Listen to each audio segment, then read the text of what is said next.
And we're live for a very short one. I wanted to talk to you guys about truth versus myth, or myth versus the truth on these carnivore diets. So, the thing that absolutely drives me nuts is when I get done with a consultation and people say the weirdest stuff. So, I want to go down this page of all these little bullet points that I wrote down explaining some of these myths and what the truth where it most likely lies and what to do about it. Okay. This whole fasting garbage. Okay. First of all, we are not hunter gatherers. That means we don't have the same microbiome because we destroy our bodies. We're exposed to chemicals and just junk from day one in utero with what your mother eats. So we're popped out of our womb with an already compromised gut wall and also the microbiome. Microbiome at a dysbiotic gut then creates a weak gut wall. A, then B. And then as you grow older, your body has a difficulty absorbing nutrients. And, we've got our cortisol rhythm completely off. And then on top of that, people fast. They're not fasting because they're starving. They're fasting because they want to look lean and shredded, which makes zero sense. If you want to be lean and shredded, you have to give the body what it needs, not just take away to get the body balanced. So there's this concept on carnivore that's being tossed around that if you eat all the time, that's going to spike your insulin. So that's why we fast, right? Because if your insulin is spiking, you're in a storage mode. Do you know how many people that I consult who fast, who do one meal a day, who've got an A1C yesterday, 5.8?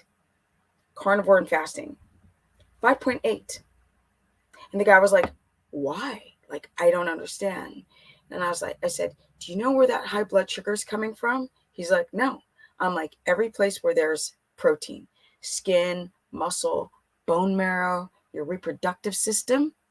When your body starts to rob from Paul to give to Peter, or Peter to give to Paul, when your body has to rob itself from itself to balance it so you stay not like lights out, then that over time creates hiccups. When you eat every couple of hours because you have hypoglycemia or even a tinge of it, this is you eating a little bit of food, so you're not overwhelming the digestive tract. So you have 3 main meals, right? People are eating these so much friggin' beef. This is so bad for you on so many levels. You guys know I have to do videos and videos about why eating so much protein is bad in so many ways. Like your gut can't handle things over 30 grams of protein. Your body starts to convert that into glucose. So all of a sudden you're eating 2 pounds of beef, or you're eating these like 12, 16 ounce ribeyes and steaks at night. And why are you having diabetic high blood sugar numbers? And you're fasting. Because Mr. Fungal, well, unfortunately, a lot of doctors get it wrong, right? They look at things subjectively, like a lot of his patients are obese. But then when you start to notice that you're making money, right? Because you're getting a lot of fasting and you get low carb communities, these two crash together like horribly. The dehydration bomb that's about to explode in your body, words can't describe. If there was a doctor named Ansel Keys who did this 27 study, and he left out a bunch of countries to make his findings fit what he wanted. And they do this. So you just have to go by what's logical. Number one, we didn't fast and go do cardio and pay bills with a weak gut wall, with overstressed and taxed adrenals, malabsorptive. So there's that. So we can't compare ourselves to hunter-gatherers at all because they rested when they fasted. Then they would never gorge themselves on food if they had food, because you cannot rest your digestive tract doing this, because you're eating all that protein. You're eating over 8 ounces of meat in one meal. Your body doesn't have enough stomach acid, and a lot of you guys have hypochlorhydria. And so your body, like, listen to my animals, I'm sorry. They were like running around here like a tornado. Your body doesn't have enough stomach acid to break down the proteins. So then what happens? And then you guys have an open gut wall, right? And then you have poor kidney function. So now big chunks of protein have to get through, not big chunks of protein. That's not how it works. Let me rephrase myself. When you have a leaking gut, big chunks of protein get into your bloodstream, and then your body has a inflammatory reaction. And now these large amounts of protein that are going too quickly through the assembly line belt are ending up in the kidneys, which then the byproducts have a hard time to be, the waste products of protein get stuck in the kidneys, creating a poor filtration rate.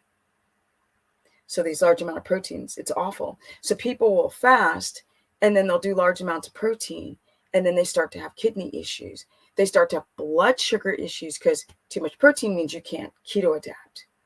So you have this physiological insulin resistance rebound where the blood sugar flips and starts going high. And I try to explain to this guy, like, the way studies work. Studies, it's like the ketogenic diet. This is another pet peeve of mine. The reason why that it's a myth that the keto diet doesn't work is because nobody does it the right way. No one does. They don't eat enough fat. They'll use like MCT oil and coconut oils and olives and like avocados for their main fat. They'll use cooking oils. They will cook with oils. They won't balance their electrolytes. They'll take like LMNT or keto chow or these really toxic elixirs instead of trying to get most of their electrolytes from food. And then they'll have like cheese and nuts and drink coffee and fast and eat the keto beta hydroxybutyrate salts and have a bunch of like erythritol and maltitol and monk fruit and all these garbage sweeteners and stevia in their diet. I could just keep going on and on and on, not have enough fat, have too much protein. And then they start feeling really bad. And so they do a study and you're like, if you do keto for too long term, look at what happens. Low GFR, kidney pain, thyroid, hair starts falling out, dry skin, physiological insulin resistance where your A1C goes higher and higher, insulin resistance, chronic constipation, menstrual cycle irregularities, hot flashes, low energy, lethargy, like all of these things will come and smack you. So it's very, very, very important that you guys realize that studies, people are like, they'll have people eating cheese and too much protein called a keto diet. What is that donkey doing? I know it's my donkey. Okay, I'm going to ignore it. Be careful for those studies. They're pretty garbage. Yeah. Then people don't realize about the multivitamins and the vitamin D and the toxicity. This is another myth that you need to take all these things. You need to get your ass out in the sun. You need to get your vitamin D from food. You can use Sperti lamps, SPERTI D3 lamps, right? If you have a hard time, like where it's like right now the sun's not shining, it's kind of making me mad. Because the sun hasn't been shining like 4 days. Like, we don't do that. I just had a client right now with a man who has high prostate numbers. He's got thyroid issues, blood sugar. And we started off the consultation. I'm like, what is going on with this individual? I was like, number one, you don't get enough vitamin D because he was dark skinned. And I was like, you're really dark. You're too dark. You're dark skinned, too dark skinned. And he didn't blink because I'm black too. So like, he's not going to be like, oh my gosh, you call me dark skinned. Because, black people be having that issue sometimes. Like, I'm dark skinned. Yes, your skin is beautiful, but it's a problem when you're in climates, because he's living up north, that in the winter, you don't get enough sun.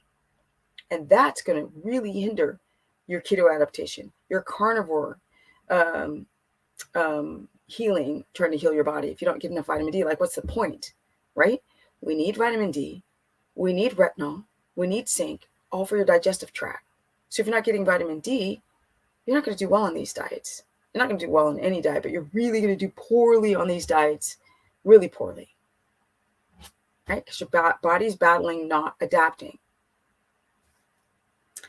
So eating, as I'll go back to the original thought, eating every couple of hours. You test your blood sugar after 2 hours. If you test your blood sugar after 1 hour, it's going to be high. I'm sorry, Mr. Fungal. I've worked with so many people. You literally watch people drop their A1C. I don't know how many people have like A1C drops, insulin drops, blood sugar moderates, because it's not just about the diet. It's about what you're absorbing. It's about the circadian rhythm. It's about how you breathe, how you walk, how you think, the quality of food that you consume. If you exercise, if you don't exercise, if you're having a histamine reaction to something, you can factor these in. Why your blood sugar is spiking when you're eating every couple of hours. Is he talking about histamine? What if you're eating every couple of hours and your blood sugar is still high? What kind of food were you eating? Is the histamine relative? What type of toxic exposure are you exposed to? Because when I do my consultations, we factor in all of that. We don't just look at food. And that's what he does. Be careful for what these experts, because they're not gods. I'm not a god. He's not a god. People can be subjective in their own studies. Steve Finney, Jeff Wolick wrote one of the best books on the ketogenic diet in the very beginning. It was amazing. And they did their own study, 6-month study. But they used the athletes. And they used things like MSG for their sodium intake. They didn't understand sodium potassium balance. They said, you can have as much salt as you need to have. Like, it's a myth that you shouldn't have too much salt. But they didn't preface potassium. Both doctors and both amazing. But as time has gone by, after the huge trend, you start to see people have health problems because they can't understand all of the juggling, right? You're juggling balls and you're trying not to drop one. How much balance? You got to do this. You got to do this. You can't use broad statements on anyone. So if anyone says, I do well, wake up, people. Stop lying to yourself. Because when I talk to these people, I go deep. This is another problem. A lot of people don't recognize their symptoms until I start asking them things they never, ever thought of in their entire life. Never. Never. They wouldn't understand why they would get one little in the daytime. But I feel great. I lost 60 pounds and I feel amazing. And my sleep's better. And every once in a while, my face goes click, click, click, click. These are the people in the comment section. They may not be that. It could be something else. It could be that, like, they're just skin's getting a little weathered, right? Fasting, OMAD. These are myths. Fasting, OMAD. And they're like, oh my God, it's amazing. And they just look a little weathered,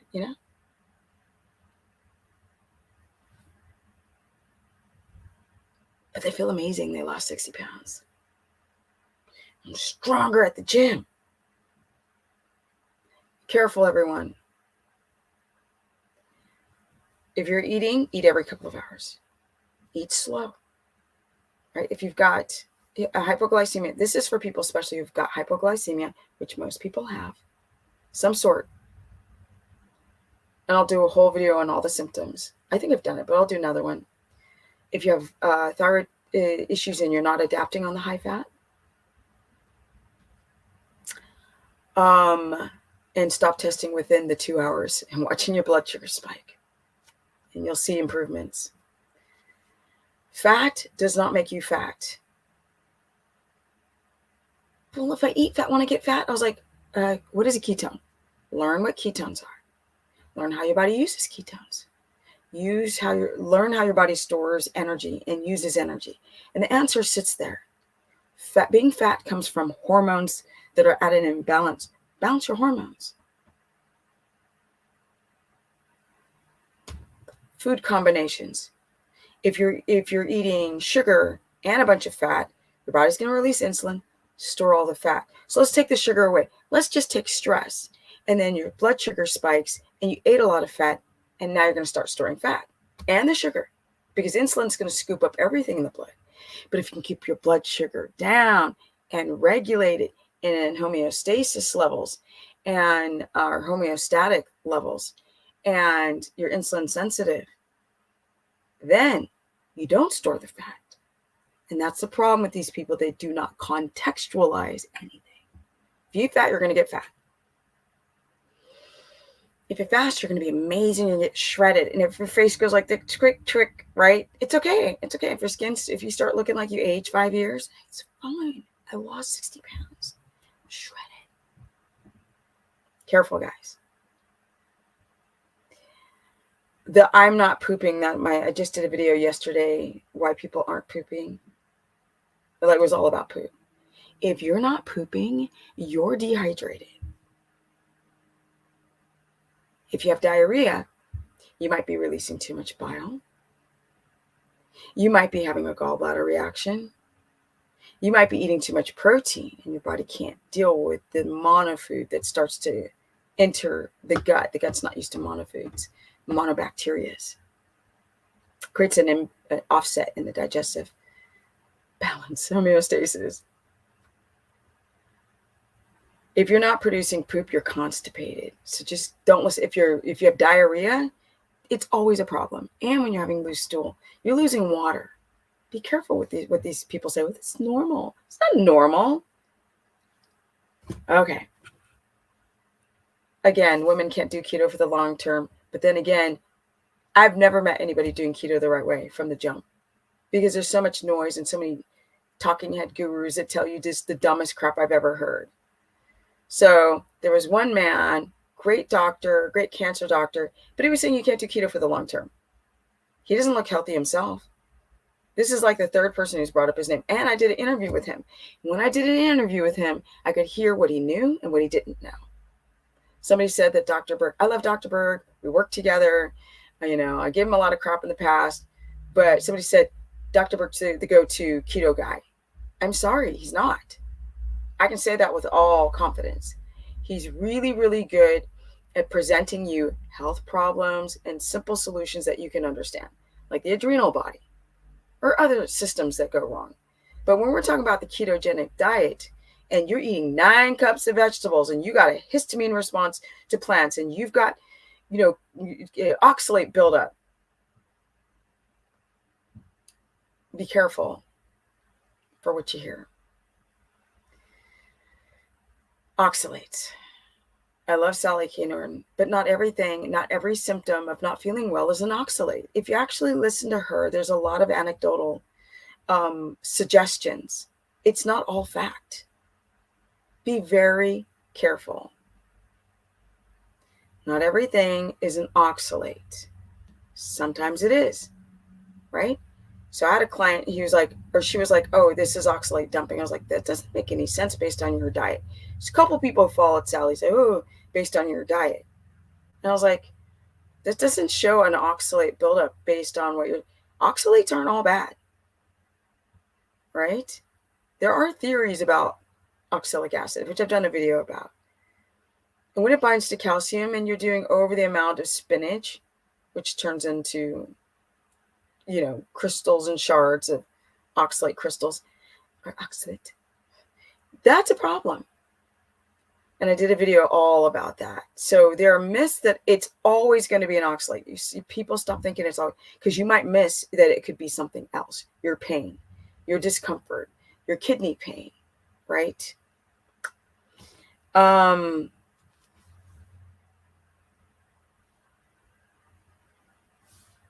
I think I hit all of them. I wrote a bunch of bullet points down. I hit all of them today. There's a lot of myths. To know if it's an oxalate issue, right? Then look for some of these symptoms, like because you can get them in your connective tissue. Make sure that it's not is it a UTI or is it oxalate crystals in your vulva? So check to see if you've got. You can see if you've got it's easy to test for UTI. Make sure either UTI or this. Stay away from high oxalate rich foods. Your body will dissolve and purge them out.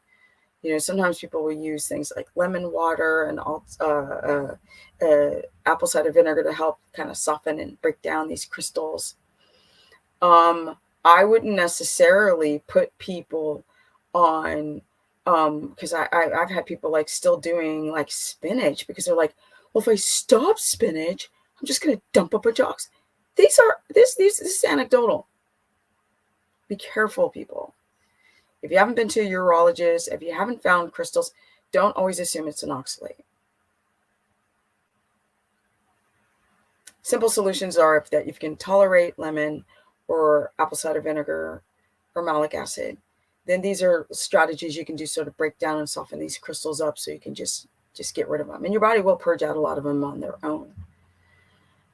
Should you go cold turkey if you know that you were a vegan? Then I would gingerly go down slowly and not quit overnight. Another thing I wanted to say is the thyroid medication. I'm going to do a video about this. People are like, should I stop my thyroid medication? I'm like, no, you can't just stop overnight if you've done it for like a gazillion years. But I'm going to do a whole video on this. The subject's going to be like, our grandparents didn't take 5,000 medications. Sorry, I can't eat my meal because I have to take my T3. I've got to take my Armour, my Synthroid or levothyroxine before I eat a meal. And I got to take this and I got to take that. And then my doctors want to put me on a statin because I have tested for high total cholesterol. Guys, be really careful. A lot of myths out there. And the truth is that you can damage yourself. Things can be oxalates, but it's not always an oxalate. The truth is fasting, definitely fasting. With every single person that I've ever worked with who's fasted for weight loss over an extended period of time have had some kind of issue. Every single client. You guys know I'm thousands deep. Every single person, and I don't need to lie about this, every person. It's really important that if you hear something like, well, I'm not pooping because I'm using up all the protein, just question these things. That's a solution. Learn more about how the digestive tract works. It's very fascinating what happens from mouth to booty hole. Energy! Thank you, everyone, for checking out my new video. Hit the subscribe bell button so when I release a video, you get the notification, even though a lot of people don't. I will start to go live and schedule it soon with my lives. You can go to my Instagram, which is Stephanie Ketogenic. My Facebook is Stephanie the Business Person. I do have a course where I cover all 3 diets because I realize now not everybody can just do carnivore. A lot of people cannot do just carnivore because they're like, oh my God, my uric acid levels, my purines, my urea, I just can't. My kidneys can't. So, or I can't, some people can't do keto or high fat carnivore because their gallbladder's jacked. So then I'm like, well, let's find what will work and start healing you for the moment and see if we can start to move around to different strategies post the first level of trying to get your health in order. Yeah, it's not always about keto. Oh my God, keto's amazing, fabulous. Just do it. It's just going to be fabulous. Look at look me. You're going to look young and you're going to have energy and everything's amazing. Because in the very beginning, I used to be like energy, energy, energy. If it's done right. And that's a lot of videos. And people in the comment section, sometimes I can't answer your question because I don't know enough about your background. I do I do offer consultations. Right now I'm full booked, but I'm about to open up a calendar so all new dates will appear. But for now, if you go and put your name on the list, the contact section of my website, then I'll give you a note before the people here online. Now I gotta go because days are going really fast. It gets dark early here, and I'm out. Peace. Energy, energy, energy, energy, energy in a new life in Tennessee. Yeah, pretty cool.